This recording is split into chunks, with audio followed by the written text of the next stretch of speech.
नाव काढू नकोस त्या किरकिरीचं. नावाप्रमाणेच ना किरकिरे येतो. पण तुझ्याकडे यायचं ना म्हणून मी कालच सगळं पेंडिंग वर्क पूर्ण करून घेतलं. म्हणजे आज थांबायची गरजच नाही. हे पण बरं झालं ना तू आलीस. काल बाबांना गावाहून काही कामानिमित्त कॉल आला होता आणि माझ्या घरच्यांना अचानक गावी जावं लागलं. आपल्या ऑफिसचं बडं माहितीच आहे तुला, म्हणून मग मला गावी नाही जाता आलं. घरच्यांना दुपारची गाडी मिळाली, मग त्यात त्यांना बसवून आले. पण घरी मी एकटीच होते, मग तुला बोलवलं. खरंच थँक्यू हा. हे देऊ का एकच थँक्यू काय? अगं खरंच, नाहीतर मला एकटीलाच राहावं लागलं. अरे बे आहे ना, काय का टेन्शन नाही रे तू. वा, बरं मला सांग, तू रात्री कॉफी पितेस का? नाही, तुला माहितीये ना मला कॉफी इतकी आवडत नाही. ते पण का ग, तू पितेस का? तसं असेल तर मी तुला कंपनी देईन. म्हणजे रोज पितेच असं नाही, पण आज मला जरा क्रेव होतंय. ओ क्रीम, ठीक आहे मग. म्हणजे आज coffee special night out. Night out? सांगेन नंतर. चल आधी जेवणाची तयारी करूया. जेवण रेडी आहे. रेडी आहे? 8 वाजताच?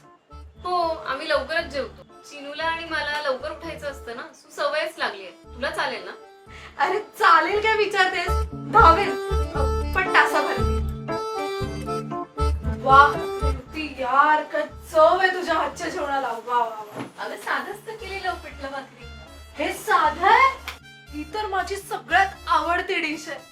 दिल खुश करते आपने तो.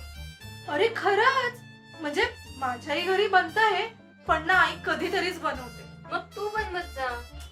वा यार, तुला माहितीये ना मी आणि किचन म्हणजे जवळजवळ भारत पाकिस्तान आहोत. अगदी काही या. हा, आणि ती राई जी तेलात टाकल्यावर अशी तडतडते ना, ते छोटे छोटे बॉम्ब असतात ना, तसं येते. आता तू काही होते पण ते सगळं सोड. आज ऑफिस मध्ये काय झालं? आज स्मूथली गेला दिवस. म्हणजे तुझ्या घरी यायच्या एक्साइटमेंटने ना मी कामं अशी पटापट आटपली. आज तसं काही खास झालं नाही. का? आज तुझं काय ते नेत्रसुख नव्हतं आलं का ऑफिसला? कोण सिद्ध्या? आला होता, पण 2 दिवस बघते ना जरा जास्तच रुबाबात आहे. मला ना हेच आवडत नाही. मग काय, आपण पण आपल्या रुबाबात यायचं. तसं त्याला काही फरक पडतो नाही पडत माहित नाही, पण तेवढंच आपल्याला समाधान. हे शीतयुद्ध सध्या चालू होतं. अरे बापरे, मग आता कशी राहतेस तू? दिवस कशी ढकलतेस? गप बसा तू. तू मजा घेतेस ना माझी? नाही ग, असं कसं करेन मी? बाय द वे, जीजू विचारत होता तुला. आता हा कोण? माझा नवरा. तुझा नवरा? तुझं लग्न कधी ठरलं?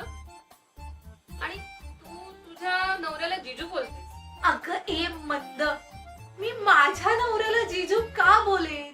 आणि नवऱ्याला जीजू बोलायला आधी नवरा तरी पाहिजे. आता माझा जीजू म्हणजे तुझा कोण असणार? अगं तुझा होणारा नवरा ग. धन्येस तू पण खरंच. तो पण महान आहे. तू काय कबूतर आहेस की मधलं माकड तुझ्याकडून विचारपूस करायला? कोण असताना असं कोण करतं? अगं काळजी वाटते ग त्याला तुझी. आला मोठा. तू बस, मी आलेच. कुठे चाललीस? भांडी वगैरे सगळं झालंय? अगं कॉफी घेऊन येते.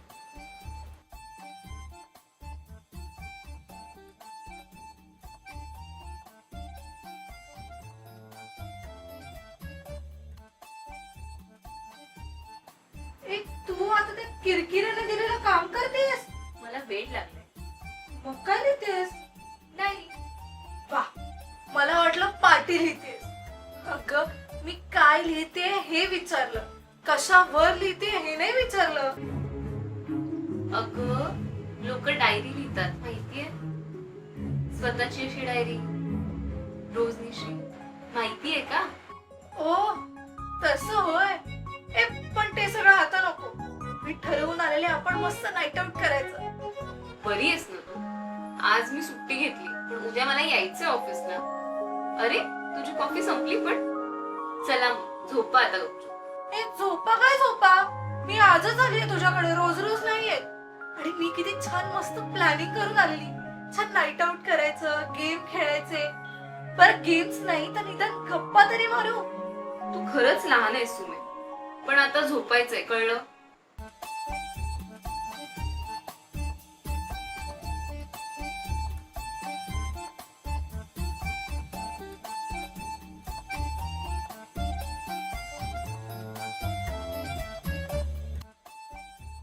हे ऐक ना रेवती, मला नाही येते झोप. सुमे प्लीज आता झोप. मी डायरी लिहिताना मध्येच नको बोलूस, मग माझी लिंक तुटते. हे काय ग सारखं डायरी डायरी? मी आली माझ्याशी बोल ना. मी का रोज रोज येते का? बरं बोल, काय बोलायचंय? आता असं ठरवून बोल म्हटलं तर कसं सुचणार? सोड, तू लिही डायरी, मी झोपते. अगं बरं ठीक आहे, सॉरी, बोल. अगं बोल आता. ह्या डायरीने मूड घालवलाय माझा. अगं आता तिने काय केलं? मला वाटलं आपण चांगले गप्पा मारू, पण तू आहेस की डायरी घेऊन बसलेस. हे का लिहिता ग तुम्ही सारखे डायरी? छान वाटतं, मन मोकळं झाल्यासारखं वाटतं. प्रत्येकाला समाधान वाटेल असं नाही, पण ट्राय करून बघायला काय हरकत आहे? तू पण ट्राय करून बघ. अगं पण तुझ्याकडे माझ्यासारखे मित्र आहेत, तुझा होणारा नवरा आहे, मग तुला डायरीची काय गरज? तू आमच्याशी सुद्धा शेअर करू शकतेस. तुला एकटं वाटतं का? तुला असं वाटतं का की तुला आम्ही समजू नाही शकणार? अगं वेडे, तसं काही नाहीये. मला माझ्या मनातल्या गोष्टी शेअर करायच्या असतील, तुम्ही सगळे आहातच. माझ्याशी बोलायला, मन मोकळं करायला कोणी नाहीये, म्हणून मी डायरी लिहिते. हा विचारच चुकीचा आहे मुळात.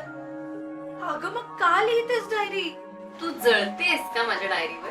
नाही, पण मला आता खूप प्रश्न पडले तिच्याबद्दल. तू एकटी नाहीस, दुःखी नाहीस, डिप्रेस नाहीस, मग का लिहितेस तू डायरी?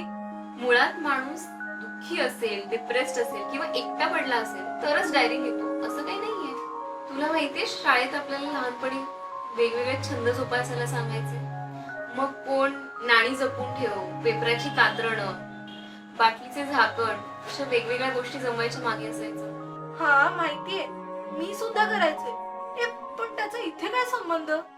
सांगते ग, डायरी लिहिणं हा माझा छंद आहे असं म्हणायला हरकत नाही. मी ही डायरी माझ्या आयुष्यातल्या वेगवेगळ्या क्षणांनी सजवली आहे. असं अजिबात नाहीये की मी दुःखी असल्यावरच डायरी लिहिते. मला आनंद झाला, खूप जास्त उत्सुकता असली किंवा त्या दिवसात तत्सम काहीही घडलं की मी डायरीत लिहिते. म्हणजे तू रोजचं दिनविशेष लिहितेस? रोजचं असं नाही, पण त्या क्षणात काही स्पेशल वाटलं तर मग मी लिहिते. रोजच्या कामामुळे लिहायला मिळतच असं नाही. मग कधी मी आणि माझं माइंड फ्रेश असलं की लिहिते. धन्यस, तुम्हाला कसं जमतं हे सगळं? सुमी, मला काय वाटतं माहितीये का? आपण आयुष्यात पुढे जाऊ, लग्न होणार, म्हातारे होणार, आपल्या सोबतचा घोळकाही काळानुसार बदलणार. आत्ताच बघ ना, तू लहानपणी ज्या घोळक्यात वाढलीस ती सगळी मंडळी आहेत का तुझ्यासोबत? सगळी नाही. हेच होणार जसं जसं आपण आपल्या आयुष्यात पुढे जाणार.